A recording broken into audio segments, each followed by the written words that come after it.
Saludo cordial a toda la feligresía de la Iglesia Pentecostal Unida de Colombia y al honorable consistorio de ancianos.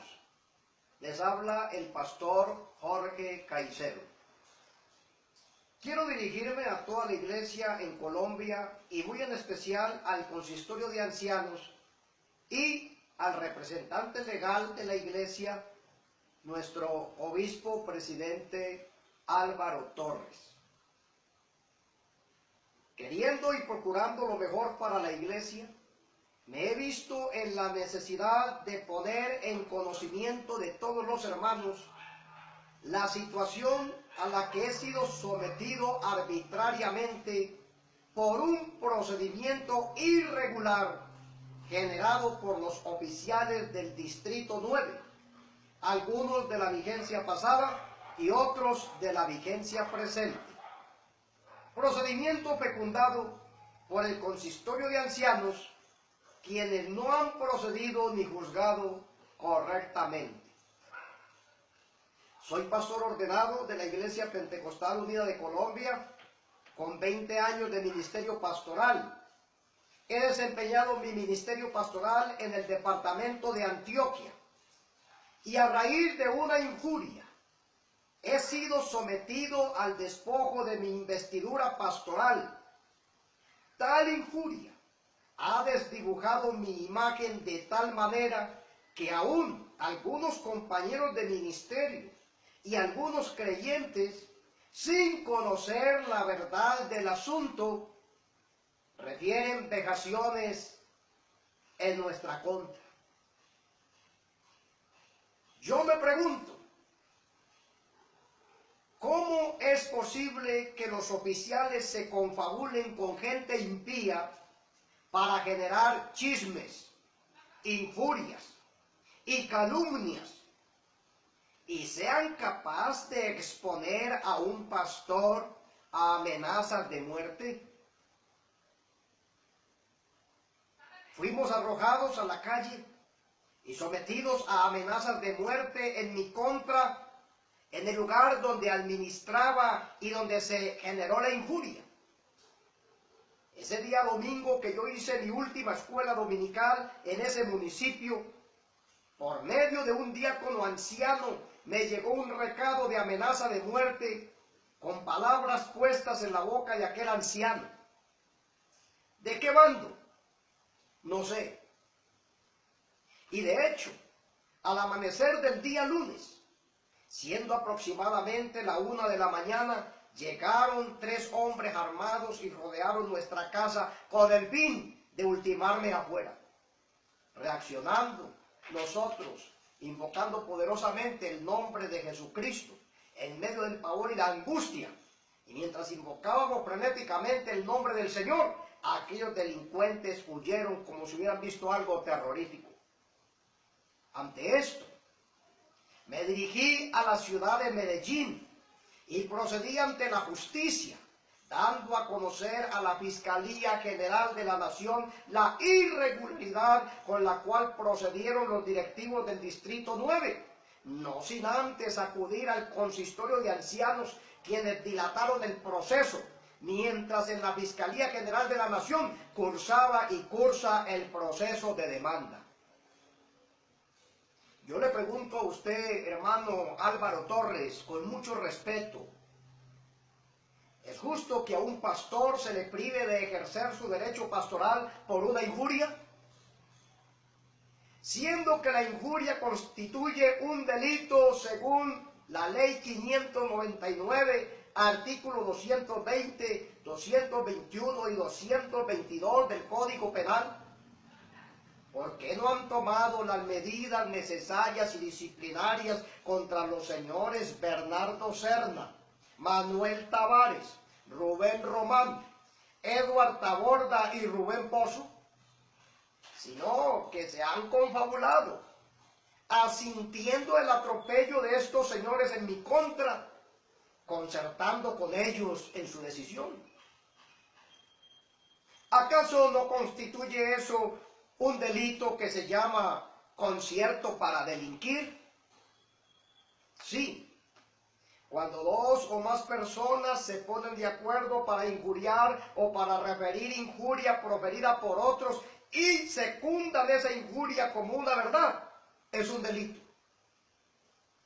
¿Acaso no sabe usted, hermano Álvaro Torres, que los señores ya mencionados, en su afán por enlodar el proceso que cursa en fiscalía, trataron de alterar las pruebas fehacientes de inocencia y que dieron orden e instrucciones al pastor que me reemplazó en dicha congregación para que él escribiera con puño y letra propia cartas a nombre de hermanos de la congregación que antes habían mandado sus cartas testimoniales que testificaban mi inocencia, desdibujando el testimonio escrito en las cartas anteriores emitidas por estos hermanos, testimonios que reposan en la fiscalía, y solicitándoles a los hermanos que firmaran dichas cartas como si fueran ellos quienes las habían escrito.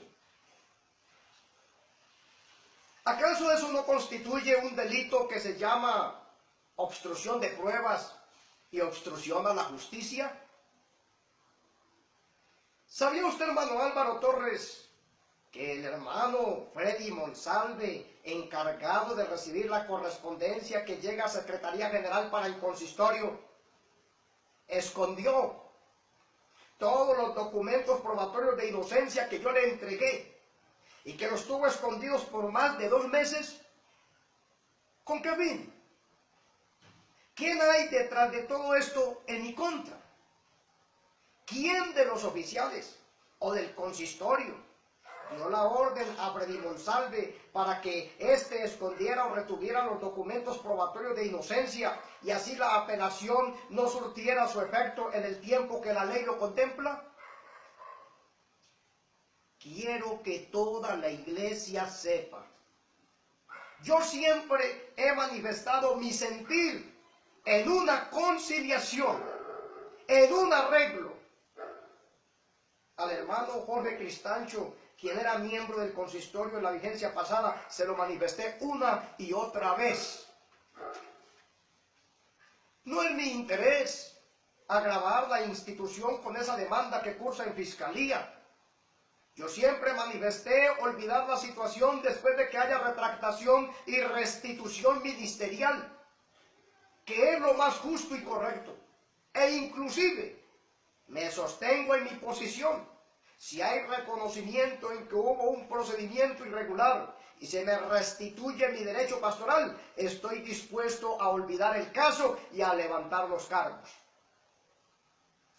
Esa demanda que cursa en fiscalía es una demanda de carácter jurídico, porque la responsabilidad según el derecho recae sobre el representante legal.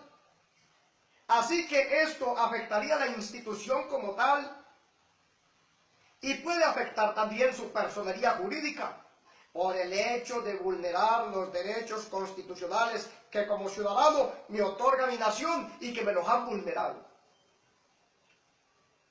El hermano Fernando López, presidente en la vigencia pasada de la Iglesia Pentecostal, tenía el deber de pronunciarse, pero guardó un absoluto silencio ante el caso.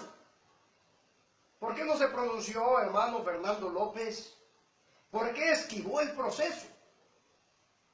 ¿Por qué no firmó ningún documento para emitirlo a nombre suyo como representante legal de la Iglesia ante este caso?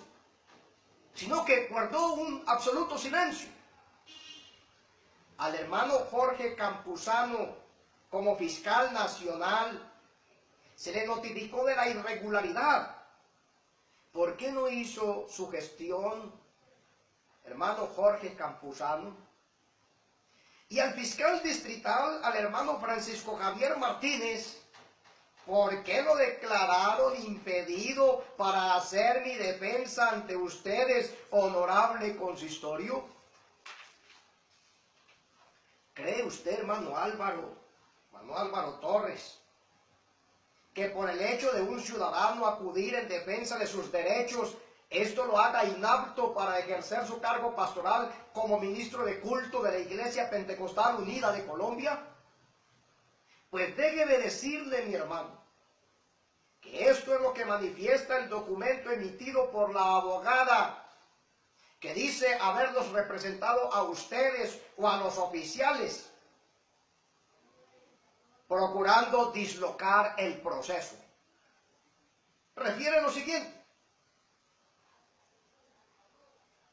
aunque usted no ha pecado, aunque usted es inocente, como lo refiere usted y sus pruebas presentadas, mas sin embargo, por el hecho de usted haber acudido a otras instancias a que juzguen los asuntos internos de la Iglesia Pentecostal Unida de Colombia, usted no puede ser pastor de la Iglesia Pentecostal Unida de Colombia.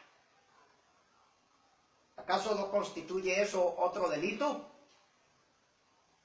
¿Quién dijo que alguien por ser ministro de culto no puede acudir a las instancias judiciales a reclamar sus derechos constitucionales cuando estos le están siendo vulnerados? Si me toca dar a conocer a los medios de comunicación las irregularidades que los señores oficiales, y en este caso el honorable consistorio, cometen abusivamente contra los pastores y sus familias, lo haré. Y no creo que eso le traiga mucho bien a la organización, puesto que eso dará lugar a investigaciones sobre asuntos internos. Pero ese no es mi interés. Yo amo la iglesia y me gusta servir a Dios en la Iglesia Pentecostal Unida de Colombia. No me obliguen a seguir con el proceso, porque estoy dispuesto a llevar esto hasta las últimas instancias bajo el marco jurídico, bajo lo contemplado por la ley y por la Constitución colombiana, hasta donde me lo permitan los magistrados, los jueces y los fiscales de las altas cortes. Honorable consistorio de ancianos, hermano obispo presidente Álvaro Torres, escúchenme por favor. Llevemos esto por los medios conciliatorios. No hay necesidad de que ese proceso siga avanzando. Ese proceso no le conviene a la iglesia como institución. Arreglemos esta situación. Estoy dispuesto a conciliar con ustedes, dispuesto a olvidar el caso, dispuesto a levantar esos cargos, dispuesto a perdonar la injuria. Cuando ustedes se pronuncien y cuando me den una solución viable y haya entonces una restitución ministerial, porque yo amo mi ministerio y no voy a permitir que por injurias y chismes y calumnias, gente que no gusta de mi persona, se aprovechen de semejantes situaciones para privar mi derecho a ejercer como pastor. A mí me llamó Jesucristo a ejercer mi ministerio pastoral, y el testimonio del sello de mi apostolado está en las iglesias que he administrado. Fui misionero 5 años en un pueblo donde no había ni un creyente en el pueblo. Y allá, por la gracia del Señor, en 5 años entregué una iglesia establecida de más de 60 hermanos bautizados y más de 20 niños. Y entregué un fondo para construcción. Después fui enviado a otra iglesia, a una iglesia muy antigua, donde por la gracia del Señor estuve casi 5 años y entregué la iglesia firme, estable y todos los hermanos perseverando. Después fui enviado a otra iglesia donde recibí como 53 hermanos y estuve 6 años y allá entregué 127 hermanos bautizados y más de 20 niños. Y así sucesivamente Dios respaldó y ha respaldado mi ministerio pastoral donde he ido. No puedo permitir que gente adversaria de mi causa quieran privarme mi derecho pastoral. Gracias, hermanos, por haberme escuchado y Dios les bendiga.